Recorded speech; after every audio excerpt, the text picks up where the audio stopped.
마가복음 12장 말씀, 부활에 관한 예수님의 말씀입니다. 이 고난 주간에 예수께서 먼저 이제 자신이 그 대제사장과 서기관과 장로들의 그 음모에 의해서 죽임을 당할 것을 이제 예언하셨습니다. 십자가 고난을 이미 예언하시고, 그리고 이제 고난 주간에 또 부활에 대해서 예수님이 말씀하시는 것이 이제 예사롭지 않습니다. 그래서 이 부활에 관하여는 이제 구약의 시대에는 조금 이제 잘 알려지지 않고 사람들의 지식이 부족하였는데, 그러나 이제 구약 시대에도 이제 부활에 관한 그 언급이 있었습니다. 이사야 선지자도 부활에 대해서 말하였고, 또 다니엘 선지자도 부활에 대해서 말하였고, 또 욥기서를 읽어보면 욥기도 부활에 관하여 말해주고 있고, 성경의 여러 부분에 보면 이제 부활에 대해서 이제 말을 하고 있습니다. 그래서 이제 오늘 예수님께서는 이제 아브라함의 하나님, 이삭의 하나님, 야곱의 하나님이라는 이 표현을 가지고 부활에 대해서 이제 말씀하고 있습니다.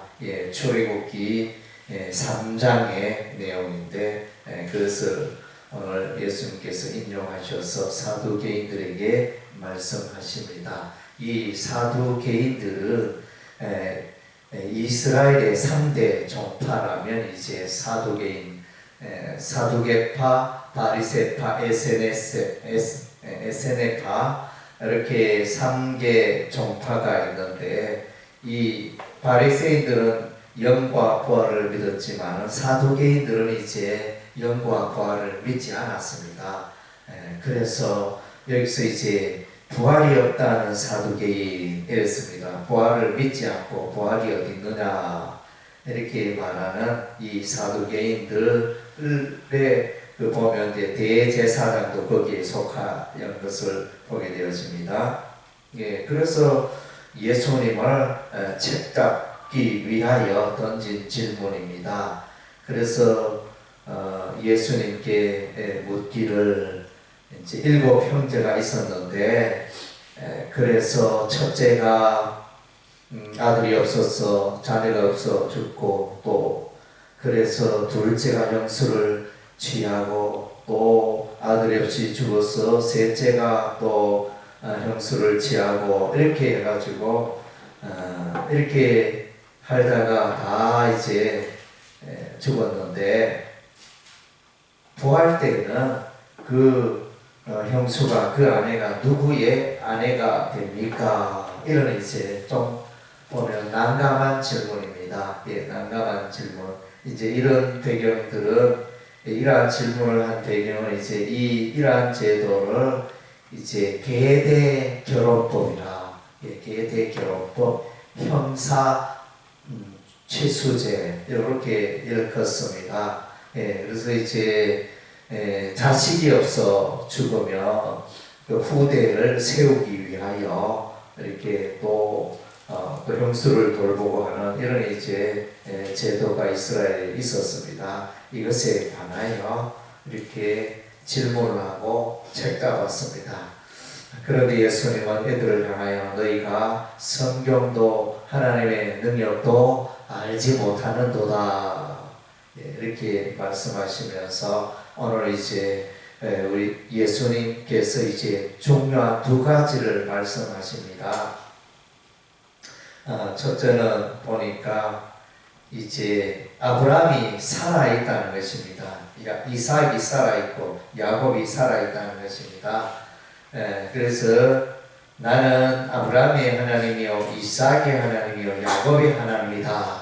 그래서 이제 아브라함과 이삭과 야곱이 이미 이 세상을 떠났지만은, 그러나 이제 하나님과 함께 있고 하나님과 함께 살아있다는 것입니다. 그래서 하나님은 죽은 자의 하나님이 아니고 살아있는 자의 하나님이라 이렇게 말씀하고 있습니다. 그래서 이제 이 사두개인들에게 하나님의 백성은 또 예수를 믿는 자, 하나님을 믿는 자는 이제 하나님과 더불어 영생을 누리고 있다는 것을 이 사두개인들은 알지 못했는데 예수님께서 이를 가르치고 있는 것입니다.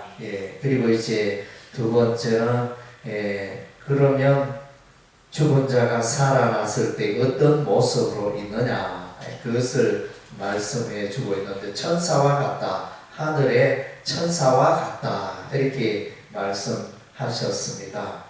그래서 계대결혼법을 가지고 질문했을 때 천국에 가면 사람이 죽은 자 가운데 살아날 때는 장가도 아니가고 지집도 아니가고 하늘에 있는 천사와 같다. 그래서 이제 이 땅의 제도와 다르다는 것입니다. 괜히 염려하고 걱정하고 이런 질문을 던지니까 하나님 나라 천국을 이제 알지 못했기 때문에 이런 오해가 있었던 것입니다. 그래서 이제 우리 주 예수님은 참으로 놀랍습니다. 어느 누구도 부활에 대해서, 천국에 대해서 이렇게 말해주는 사람이었는데 예수님은 죽고 난 이후의 세계에 대해서 말씀해주고 있습니다. 그렇게 우리가 알기로는 이제 공자에게 사후 세계를 보니 살아있는 자의 세계도 잘 알지 못하는데 죽은 자의 세계를 내가 어떻게 알겠느냐. 통상 사람들은 그렇게 말할 수밖에 없고 아무도 그 사후의 세계를 아는 자가 없고 말하는 자도 없습니다.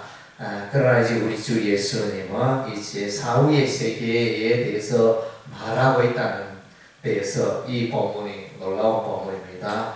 사람이 죽고 나서도 하나님께로 가고 하늘에 있는 천사들과 같은 존재로 있고 그리고 이제 살아있다는 것입니다. 하나님의 백성, 구약의 백성, 하나님을 예배하고 또 예수를 믿고 하나님을 믿는 그런 백성들은 이제 하나님과 더불어 살아있다는 것입니다. 이게 이제 엄청난 선언이죠. 짧은 요 성경의 본문이지만은 부활에 관하여, 영생에 관하여, 천국에 관하여 소중한 이제 메시지를 담고 있다 하겠습니다. 그래서 사람이 살아난다는 정말로 놀라운 일이고 또 이제 이 부활을 믿는 것도 참으로 놀라운 일입니다. 사도계일은 부활을 믿지 않았지만 오늘날 이제 또 다수의 많은 사람들은 이 부활을 믿지 않습니다. 인간의 생각으로 사람이 죽으면 끝이지 죽으면 돌아오는 사람 없고 살아오는 사람 없는데 사후의 세계를 믿지 못하는 어떻게 보면 당연한 일이지만 우리들은 이제 이 부활을 믿습니다. 예수님이 말씀하신 대로 부활을 믿고 또 우리는 부활의 소망을 가지고 또 다가오는 주일을 우리가 부활절로 지키고 그래서 하나님의 백성 예수 믿는 자의 가장 큰 축복의 소망은 부활입니다. 영생. 그래서 영생의 소망을 또 이 세대에게 품게 되어지는 귀한 시간 되시기를 바랍니다. 기도하겠습니다. 하나님